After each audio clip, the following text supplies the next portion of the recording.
Di media sosial itu kalau ada ada siapapun itu gitu yang nyinggung tentang Indonesia, udah tuh bersatu langsung. Jadi artinya perjuangan pemuda-pemuda dulu nih banyak yang didukung disupport dan bahkan disupport oleh pemuda-pemuda etnis dari Tionghoa nih, Bu. Benar. Yohanes Laemena ini sampai sekarang sebetulnya masih begitu erat dengan GKP karena sama istrinya itu kan bangga saya nih jadi anggota GKP Ebenezer Cawang, saya kalau gini bangga jadi. Istrinya itu kan orang Sunda ya, dulu mereka menikah itu di GKP Cimahi gitu. Nah sempat aktif lama, bahkan waktu selama di sini juga di Jakarta itu dia juga termasuk yang dari Keramat 65 itu kemudian ada persekutuan orang-orang Kristen jadi GKP Keramat di situ, lalu GKP Tanah Tinggi itu kait-mengait tuh gitu. Dari tokoh Yohanes Laemena ini yang kemudian membentuk persekutuan-persekutuan juga. Jadi dia berjuang buat Indonesia juga, tapi aktif juga di gerakan orang-orang Kristen, pemuda-pemuda Kristen gitu. Iya, dan juga kan GKP kan makanya lahirnya kan sebelum Indonesia merdeka ya. Iya, betul. 1934 itu loh, jauh sebelum merdeka loh. Dan juga Uli baca di TG dan PPTG Gereja di pasal PPTG Gereja Kristen Pasundan ya, di pasal 13 poin yang kedua C kalau nggak salah tuh, GKP Gereja Kristen Pasundan memiliki tanggung jawab tuh bersinergi atau dengan komponen berbagai yang lain gitu loh, untuk menjaga dan mempertahankan Pancasila sebagai dasar Republik Indonesia. Betul. Dan artinya juga kalau memang ada yang artinya juga bisa Uli katakan ya Bu, kalau ada yang mau merusak dasar Pancasila, GKP pun pasti paling depan dong. Masa kita enggak loh, enggak gitu loh. Ya makanya Uli lebih kuat lagi nih Bu kalau ternyata kita si Yohanes Laemena nih ada sangkut pautnya dengan GKP gitu loh. Jadi kita juga harus semangat untuk mempertahankan, artinya juga bicara yang tadi gereja, mentang-mentang gereja Kristen Pasundan hanya bicara gereja bukan bangsa loh. Gitu kan ya. Makanya tiap kali kalau saya ngomong di kelas katekisasi aja loh, pasti harus selalu ceritain tentang Yohanes Laemena nih, supaya anak-anak muda benar-benar ingat gitu bahwa ini mencintai Indonesia itu sebagai bagian juga panggilan kita gitu, orang Kristen gitu. Bukan kita Kristen, Indonesia gitu. Jadi benar-benar identitas itu nggak bisa dilepas. Iya, makanya tadi kembali lagi Uli bilang ya, maksudnya pemuda ini harus belajar gitu sejarah. Artinya bagaimana teman-teman pemuda mungkin mau merubah bangsa ini, mau merubah mungkin gereja Kristen Pasundan ini kurang oke sistemnya, tapi teman-teman nggak tahu sejarah gerejanya sendiri, nggak tahu sejarah bangsanya sendiri bagaimana, gitu loh. Identitasnya sendiri aja nggak tahu bagaimana mau merubahnya, kayak gitu loh. Yang lahir hanya ego. Tambah ini, Lui. Visinya GKP sampai nanti umurnya GKP itu 100 tahun gitu kan, itu 2034 berarti ya, itu menjadi gereja bagi sesama. Nah salah satu panggilannya untuk menjadi gereja bagi sesama bukan sesama Kristen loh ya. Iya, bagian dari bangsa Indonesia ini gimana kita bisa berperan buat sesama gitu. Nah itu panggilan jadinya kita ngomong soal itu. Gitu. Jadi bukan pilihan lagi nih, panggilan. Iya, nggak berarti nggak gereja bukan anggota gereja Kristen Pasundan loh kalau nggak sesama gitu ya. Nah, iya nggak sih? Oknum aja cuman kayak gereja aja gue taunya ya. Betul. Gitu Kristen gitu ya. Nggak terkait, cuman menarik loh Uli. Nggak tahu loh sampai Uli tahu tokoh seperti Muhammad Yamin, terus Wage Rudolf Supratman yang membuat Indonesia Raya. Yohanes Laemena juga Uli tahu Bu. Terus ada Amir Sarifudin juga Uli tahu gitu loh. Cuman kalau untuk Todung Gunung Mulia yang kemudian namanya itu dipakai sama BPK Gunung Mulia yang di Kuitang gitu. Itu toko buku Kristen, itu dia juga Kristen tuh. Kemudian dia sempat jadi menteri pendidikan gitu di zaman kabinet berapa ya, pokoknya tahun pasca kemerdekaan itu juga. Ya makanya pentingnya kita biar nggak mudah yang tadi terkena politik divide et impera atau politik adu domba gitu. Baru dengan katanya Katanya tuh orang Batak begini gitu loh. Katanya orang Ambon tuh begini gitu loh. Katanya orang Jawa tuh begitu. Katanya orang Sunda begitu gitu loh, Bu. Terus katanya lagi Kristen nih begini gitu. Islam tuh begitu, Hindu tuh begitu gitu. Kita gemar dengan katanya soalnya. Cenah kalau kata orang Sunda, cenah gitu ya. Kita udah bikin stigma Kayak gitu tuh. Itu bahaya tuh. Karena Uli melihat ya efeknya tadi. Uli baru tahu loh yang tadi di gedung apa? Yang penyakit lepra tuh yang di 56 ya. 65 maaf. 65 itu ternyata efek juga terkena saudara-saudara kita yang terkena efek gedoran itu loh. Gedoran waktu itu soalnya banyak lumayan kan di Kampung Sawah, Gunung Putri, terus di Cigelam tuh. Iya. Oke. Gitu. Makanya kait mengait nih. Iya. Kalau nggak ada anak-anak muda pada saat itu. Iya makanya. Iya. Kalau makanya kembali lagi kalau nggak belajar sejarah nih kita hanya mewarisi abunya dari pendahulu-pendahulu kita, bukan apinya. Kita hanya mewarisi abunya daripada mungkin kakek kita, oma kita, opa kita, uyut kita gitu loh. Akhirnya kita hanya mewarisi abunya itu hanya kebanggaan gitu loh. Tapi lu nggak ikut berjuang gitu loh. Lu tidak mewarisi semangatnya. Sama kayak warisan tanah aja, Bu. Ribet jadinya berantem masalah warisan kayak gitu. Salah mewarisi soalnya kan. Coba lu mewarisi tanah dapat warisan tanah misalnya, Bu. Dapat warisan tanah nih. Lu tahu tuh beli tanahnya susahnya susah payah. Lu nggak bakal ribut masalah warisan tanah kan gitu.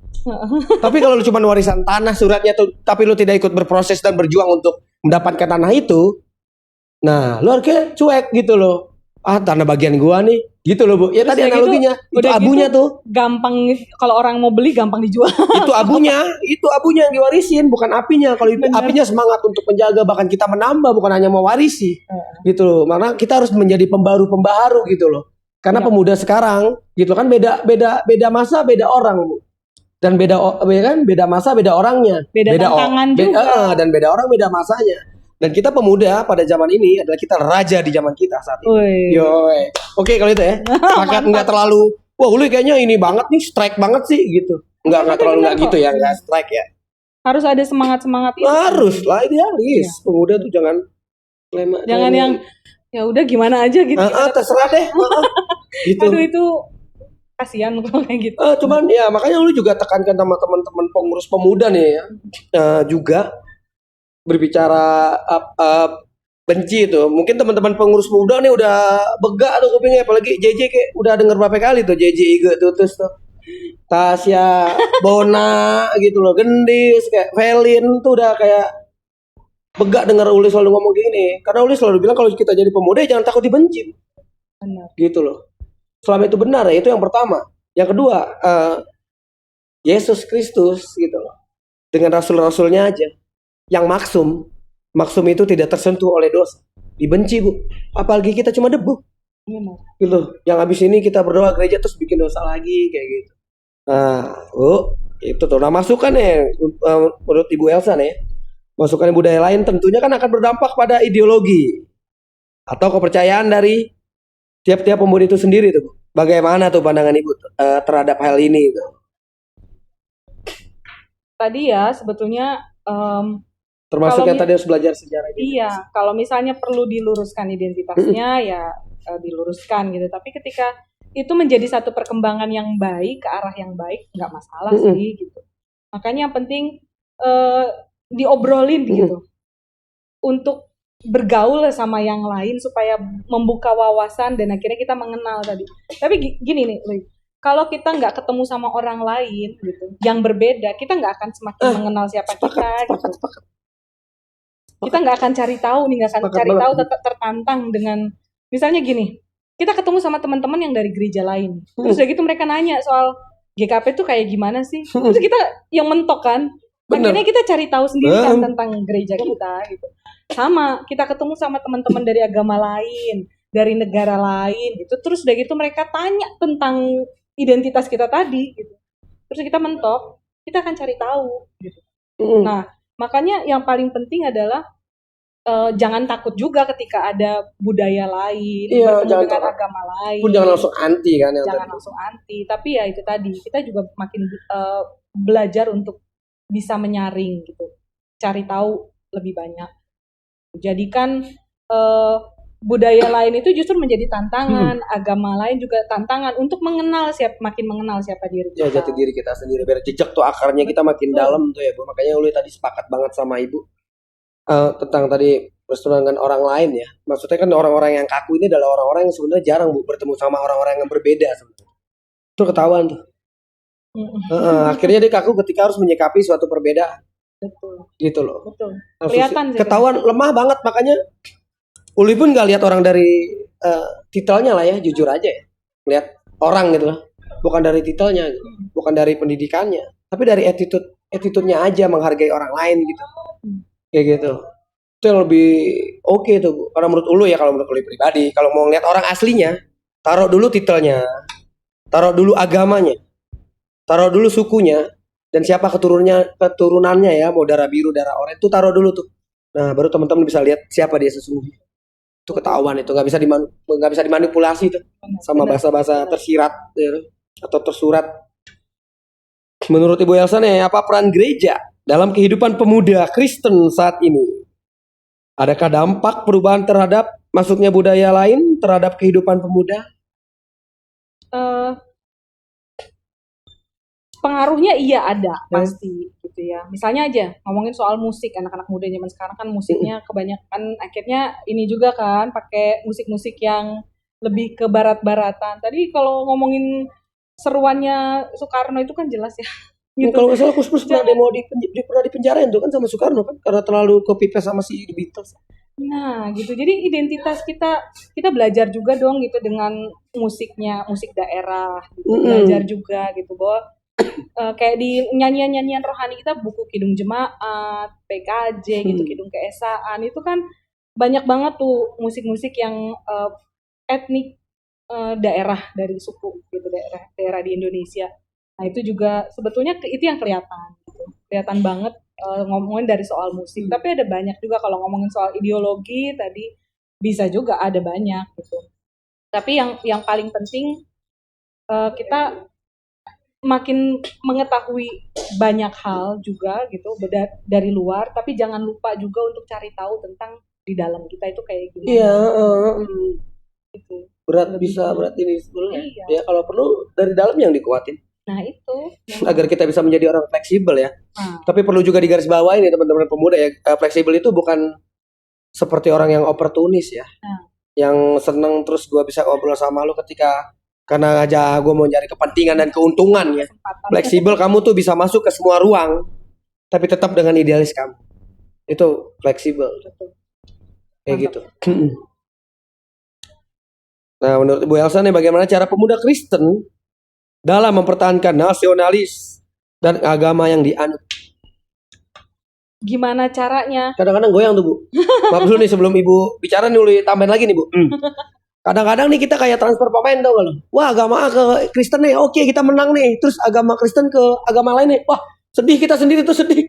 Kalah gitu, kayak bola gitu tuh. Gitu tuh. Kocak juga tuh. Iya emang. Gini sih, tadi ya kenali identitas itu udah pasti. Bergaul seluas-luasnya. Gitu. Dulu ketika saya di Depok gitu ya, terus kayak gitu ada beberapa anak muda nanya, boleh nggak sih kami ke gereja GBI? Gitu. Saya bilang silakan, kalian mau ke gereja yang lain silakan. Tahu kalian bahkan perlu belajar dari sana, belajar juga makanya di kelas katekisasi dulu sampai ada program gitu belajar ke gereja-gereja lain gitu, supaya tahu bahwa ini bedanya sama yang lain itu apa sih gitu. Dan kita semakin mengenal dengan identitas kita. Makanya tadi anak muda kalau cuma diam di rumah aja, diam di kandang aja gitu, itu nggak akan berkembang. Jago kandang. Di kandang mau jadi kepala ya, di gereja mau jadi kepala gitu. Jadi di luar culun padahal. Anak-anak muda benar-benar deh gitu. Kalau misalnya ada kegiatan-kegiatan di luar gitu, cari gaul, ikut ke sana gitu supaya kita semakin kenal yang lain, semakin punya wawasan, jadi nggak cuma sekedar di dalam aja. Jangan mengeksklusifkan diri ya. Sebenarnya gini loh, tebaliknya gini sebenarnya kalau dulu itu. Ketika teman-teman merasa eksklusif, teman-teman tuh nggak dilihat eksklusif sama yang lain siapapun ya. Tapi ketika teman-teman tidak merasa eksklusif, teman-teman dilihat orang yang teman-teman juga akan terlihat eksklusif sama orang-orang yang merasa eksklusif. Tapi orang-orang yang tidak merasa itu tidak, lo baik-baik aja gitu loh. Yang tadi karena pengalamannya bersentuhan sama orang-orang yang berbeda keyakinan, berbeda pemikiran gitu loh, dan berbeda mungkin perjuangannya lah ya. Iya. Itu minim gitu loh. Jadi nggak bisa sebenarnya timplang gitu.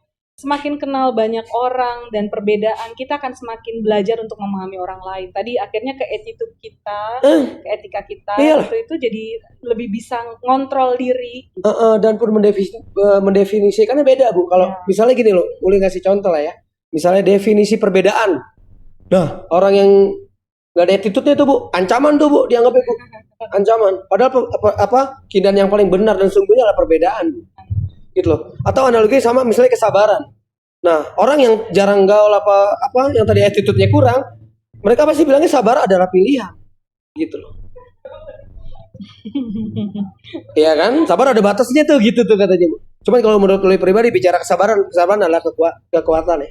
Benar. Semakin kamu sabar tuh semakin kuat. Itu nggak ada ilmunya tuh di sekolah manapun tuh. Sabar malah sebetulnya kan nggak ada batasnya. Iya. Kalau pada batasnya bukan sabar. Makanya banyak kan yang ini. Ya kesabaran mah ada batasnya. Sebel nih gua sama dia nih, gitu loh. Udah rambut panjang pendek nggak sama gitu, kuping nggak beraturan, tato banyak tengil lagi, sebel. Gua masih kasih sabar aja nih, ada batasnya gua sabar sama dia nih gitu. Padahal sabar nggak ada batas. Sabaran tuh kekuatan, semakin kamu kuat tuh semakin kamu sabar. Kayak gitu. Itu analogi yang contoh kecil ya. Itu yang terima bulat-bulat gitu loh. Jadi definisi kita tentang apa beda juga. Gitu. Tidak lebih luas gitu loh. Sama kayak attitude kan orang bilangnya ya rapi. Attitude kan nggak rambut panjang, yang nggak harus beranting, yang cowok terutama. Terus kancing harus di rapi gini kayak gini tuh attitude tuh baik ya, nggak juga. Yang rapi penampilannya nggak juga attitude gitu. Kayak gitu tuh, Bu, menarik ya. Ada harapan mungkin ada pengalaman lain tentang paling keharapan ya sebetulnya. Ini mau habis nih kalau udah bicara harapan. Kemarin gitu juga. Oh gitu. Masih mau panjang nih berhari-hari. Boleh, nggak apa-apa. Kita lembur loh, lembur. Ini aja udah lewat tengah malam ya. Iya. Sih gitu kan. Sebetulnya yang diharapkan tuh yang prinsipnya sih 2 tadi gitu ya. Kenali identitas diri. Kalau kita ngomongin koper misalnya ya, pesan itu masuk pesan gitu. Ya, harapan dan pesan itu. Kenali kopernya gitu, sejarah kopernya kayak gimana gitu. Nah itu penting banget. Terus yang kedua kan yang masa lalu, lalu masa depan gitu. Yang masa lalu itu jangan langsung kan udah bilang lupakan masa lalu gitu. Enggak semua hal harus dilupakan gitu. Yang jelek-jelek iya gitu. Tapi hal-hal yang baik, hal-hal yang sebetulnya kita bisa pelajari supaya melangkah lebih baik lagi ke depan, itu kita perlu tahu gitu kan. Nah yang ke depannya tadi bergaulah seluas-luasnya gitu. Buka wawasan seluas-luasnya supaya kita juga semakin tertantang untuk mengenal identitas diri kita, jati diri kita, bahkan berkarya. Kalau visinya GKP tadi menjadi gereja bagi sesama. Sama ya. Kalau kita nggak bergaul seluas-luasnya dan cuma di situ aja nih, misalnya di GKP Cawang aja gitu, diajak untuk ada kegiatan di luar, ngapain lah udah di dalam aja, nggak diajakin keluar, entah itu yang antar gereja atau antar agama gitu, udah males banget gitu keluar ya ampun, itu tadi kurang gaul jadi hidupnya. Jago kandang ya. Jago kandang. Di kandang jadi singa, protes, di luar protes segala macam, padahal sebetulnya di luar udah perkembangannya udah jauh gitu kemana-mana. Itu kan yang sering kali terjadi. Makanya anak muda belajar dari Sumpah Pemuda, sebetulnya anak-anak muda yang ngegerakin kemajuan bangsa, kemajuan gereja gitu. Anak-anak muda yang bergerak. Pendeta akan berganti tugas pelayanannya, penatua, majelis jemaat juga kan akan berganti masanya. Anak-anak muda akan naik terus-menerus begitu kan. Generasi per generasi itu kan pasti akan naik terus-menerus. Tapi kita ngelihat ke depan juga gimana gitu yang harus kita lakukan. Nah, kalau ada Bapak Ibu atau Oma Opa ya, teman-teman pemuda juga ngelihat nih podcast kita nih. Ya, teman-teman muda atau Bapak Ibu juga bantu mendorong anaknya untuk ikut kegiatan koper lah ya. Terus teman-teman yang muda juga ikut kebaktian nih. biar teman-teman pemuda dan anak-anak bapak ibu atau cucu dari oma opa nggak jadi jago kandang ya. Masa jadi jago kandang gitu. Karena kalau kesian jadi jago kandang ya. Kalau enggak besok-besok GKP Ebenezer Cawang hilang deh. Karena nggak ada orang, kalau dari anak-anak muda sendiri nggak rajin, nggak mau aktif terlibat gitu ya untuk membangun gereja. Hilang sih enggak lah ya, mungkin ada. Cuman lu di Cawang doang. Cawang ini sih Ebenezer ini nggak terkenal apa Cawang jemaat pemuda GKP jemaat Cawang ini nggak terkenal di mana. Ngomongin soal hilang Ngerti bisa itu. memungkinkan loh. Uluy, ada beberapa gereja yang sebetulnya memang pada akhirnya hilang gitu. Pemudanya tuh hilang. Bukan pemuda, gerejanya. Gerejanya hilang. Betul. Maksudnya enggak, karena memang efek enggak dari ada jago kandang itu. enggak ada regenerasi gitu. Karena enggak ada regenerasi. Enggak ada ketika kita cerita nih yang deket lah ya gitu ya. Di pos-pos kebaktiannya GKP beberapa tuh nggak bisa berkembang karena anak-anak mudanya itu memang nggak ada di situ, udah pindah keluar kota dan jadi yang tinggal di situ tuh cuma kakek neneknya.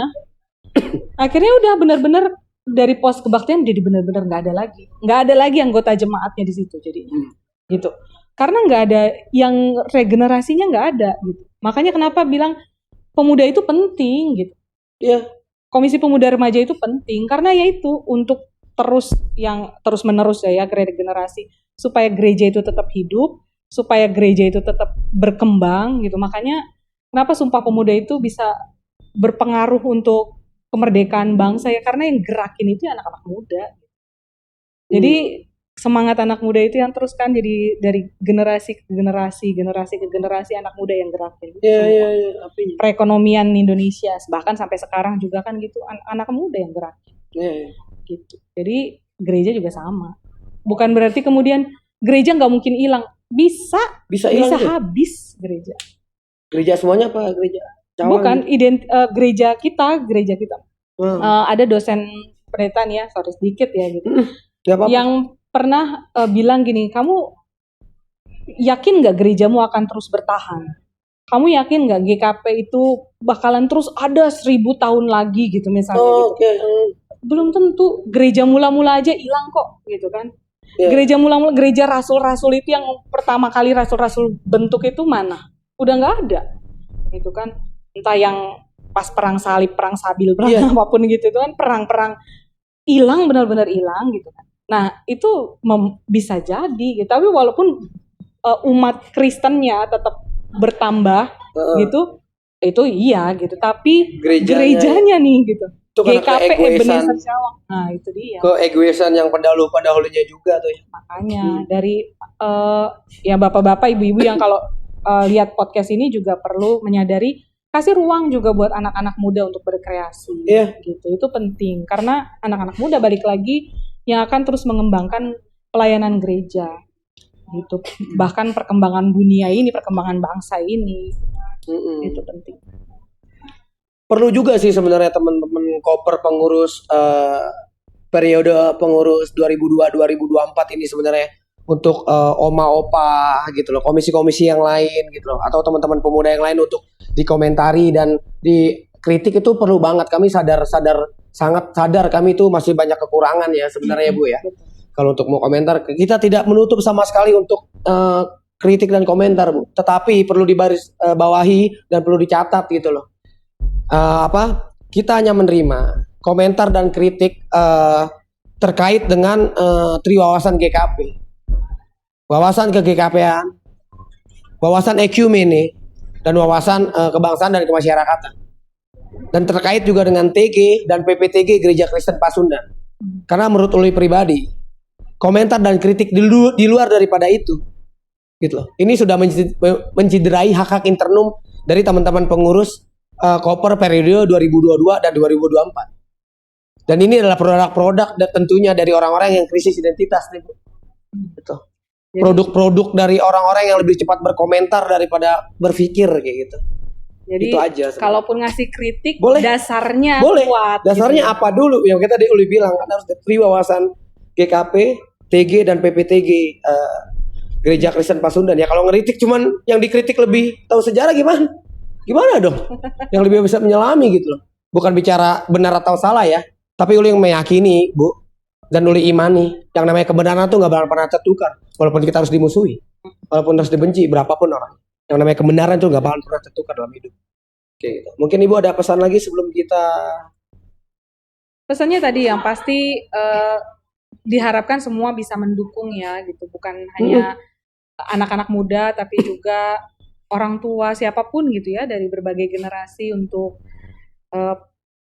Komisi Pemuda Remaja GKP Ebenezer Cawang buat perkembangan gereja, tapi juga panggilan kita untuk di tengah bangsa ini gitu. Makanya itu penting banget. Terakhir nih sebetulnya, Ulu udah punya ini belum, buku ini nih, Selamat Mengindonesia nih, tulisannya Pak Andar Ismail. Oh belum. Belum, mau nggak dikasih nih? Mau dong. Oh ya ampun. Ini rezeki yang nanya ya. Maaf rezeki yang nanya. Itu JJ maaf nih yang nonton. Banyak banget loh. Rezeki tambah koleksi nih kita nih. Nih, kalau misalnya mau dapat buku yang kayak gini, boleh nih kita kasih kuis nggak? Mau nggak lu gitu ya? Ayo yuk. Ya, gitu ya. Boleh gitu. boleh Kalau boleh misalnya yang mau kasih komentar, terus komentarnya bagus, itu bisa nih. Gitu nah, dapetin buku ini ya. Teman-teman pemuda, bapak ibu, oma opa, bung bung, kakak-kakak, komentar nih di bawah nih. Yang komentar paling oke. Apapun gitu ya. Apapun ya. Ada 3 nih lu. Tiga komentar yang paling oke. Terima kasih deh Bu Elsa ya. Sama-sama. Ditutup dengan kuis tuh Casper kita kali ini. Terima kasih Ibu Elsa. Salam untuk keluarga, untuk adik dan kakak, ibu juga, orang tua, ibu ayah, orang tua, om tante. Terima kasih Bu Elsa. Terima kasih Lui dan teman-teman semua.